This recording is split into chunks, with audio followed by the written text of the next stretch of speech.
Hey guys, what's going on? This is Matt Wenning at winningstrength.com, and today we're just going to kind of throw out just a kind of a recorded live video of talking about training. Now, whether you're a developing athlete, i.e. you're younger, like the ages of maybe 10 to 16, 18, or you're in your prime, 19 to 24, or maybe you're a little older, like 40 and above, and you're trying to train, there's some key implements that we want to address in training that will make you much, much better and much, much safer over a longer period of time.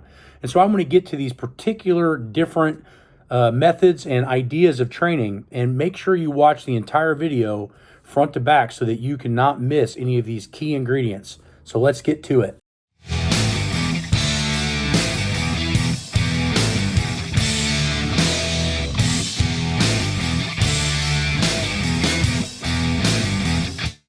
The first big thing is we need to make sure that we're progressing by increasing load. Now, this is the most simple way to get better, is just keep adding weight. But anybody for an extended period of time realizes that that's not that simple. In the beginning stages, you can add 5 pounds a week onto your squat and you'll get better. But there'll become a point when just adding more weight is just not going to cut the particular mold of what you're going to need to get stronger. So what we need to do is we need to stop focusing on just adding more weight onto the bar, which is a lot of times what you hear from a lot of different coaches. Just add more weight.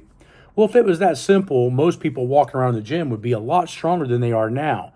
But they follow that advice, and in about 3, 6 months, and maybe if they're lucky, a year, the gains start to fall away, and now they're lost because now it's more of a thinking man's game.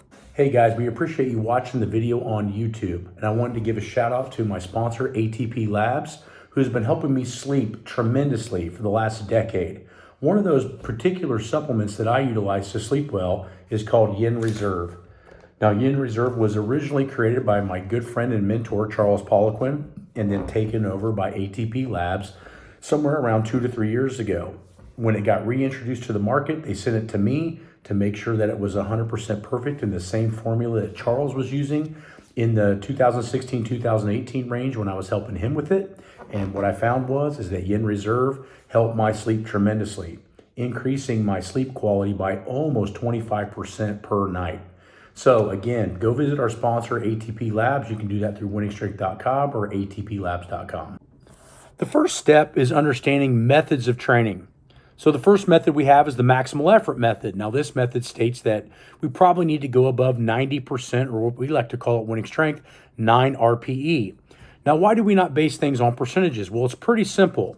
If you read a lot of the old Russian textbooks and manuals, they'll tell you that strength can fluctuate upwards of around 10% per workout for all kinds of different reasons. One of the reasons is stress factor. The other one's nutrition. The other one is recovery. Okay? These things play a very vital role in being able to train really, really hard. So basing things off just percentages can be a limiting factor, where an RPE scale, or rate of perceived exertion, is more malleable.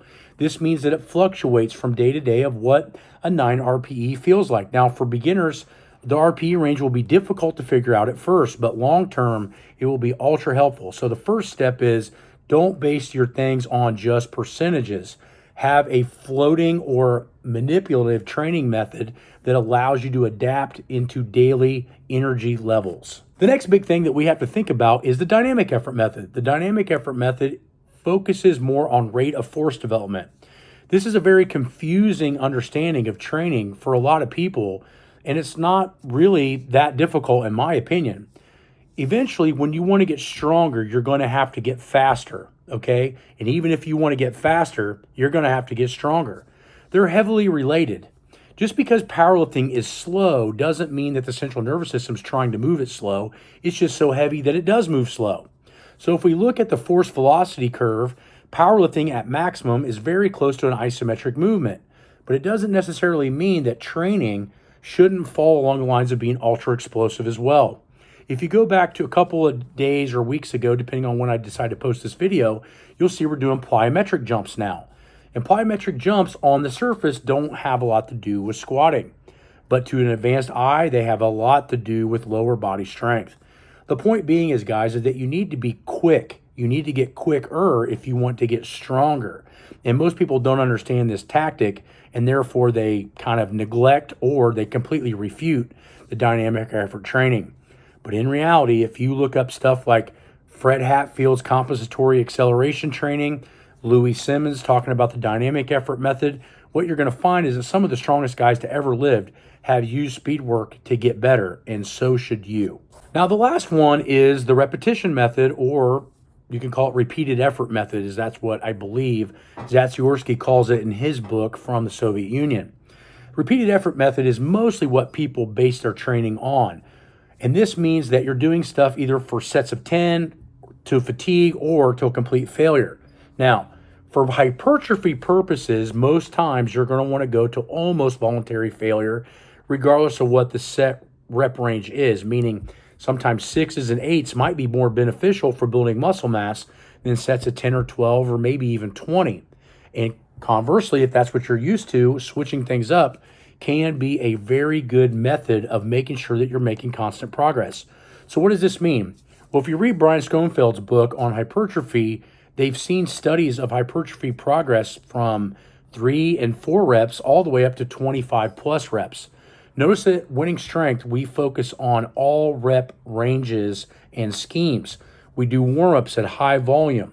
We do core lifts at a particular rep range, and then we do the accessory work at another rep range, usually between 8 and 15.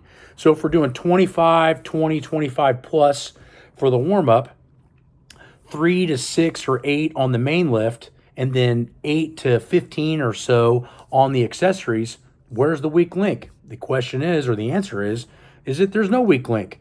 And this is where it becomes very, very important to create functional mass. This means that when you're training, you need to be thinking about a full spectrum of repetition ranges so that the muscle tissue is gaining at maximum from all different angles. So remember, it's very, very important that you change and adapt your training methods both on one, the way in which your body adapts the best, i.e. we got guys like Ronnie Coleman that did heavy doubles and triples. And then we got guys like Jay Cutler that stayed up in the 10s and 12 rep ranges. And I'm just making like overall blanket assumptions. But the point being is they train very different and both got world class.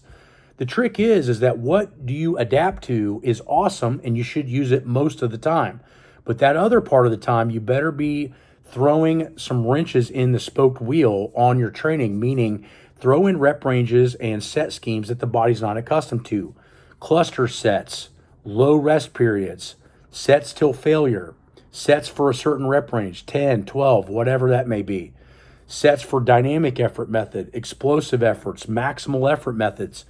Does your training have this particular ability to rotate and manipulate different types of contraction types? And that's the real key. So in closing, what we need to understand is that we need all kinds of different variables in training. We need to go quicker to get stronger. We need to move heavier implements in order to push our body past its, what you want to call your flat state or your homeostasis, for example. This means that you got to go harder and heavier and different than what the body's seen in order for it to progress. And I find that for most people, they get comfortable with a certain workout and then they just do it all the time. You'll notice that Wenning Strength, if you're on the Patreon channel, the Train Heroic channel, or you're on Custom Online Coaching, or you followed some of the manuals, you've seen that we have different repetition ranges, different stimuluses for different tasks. It doesn't necessarily mean that hypertrophy blocks are more important than strength blocks, more important than a hybrid of power building blocks, or more important than transitional or off-season blocks. They all play their key role in an annual or even quadrennial training system. But the trick is that you have to keep doing different things all the time in order to change. They figured this out 50, 60 years ago in the Soviet Union with the conjugate system, the concurrent system, and they started rotating exercises. Now think about this. With the clean and jerk and the snatch, the Soviets developed almost 100 exercises that they would rotate. So why is it that we don't rotate things now? And the real reason is because most people that get into lifting weights are not cognitive about what they're doing. Here at Wenning Strength, I read probably twice as much as I train. So understanding a lot of these different variables is crucial for not only my development and staying super fit and strong at 46, but was my, secret weapon when I was breaking world records. And so what I find is that, guys, open up your mind, train a little bit different, and we'll see you guys at wenningstrength.com if you start sticking in a plateau and you need professional help. Talk to you guys soon. Figure out that what you've been doing previously has not produced the adaptation that you need for this application, this battlefield application. Yeah, I know that Matt Wenning's had a lot of success when he worked with some military personnel. These were people that were parachuting out of planes, and he had them do squats, and he had them do all the basics, all the things that you talk about and enjoy. He had them do, and they were amazed at the results. Like they're scratching their head, like, this is unbelievable. And Matt's like, well, this is how you get people strong. Duh.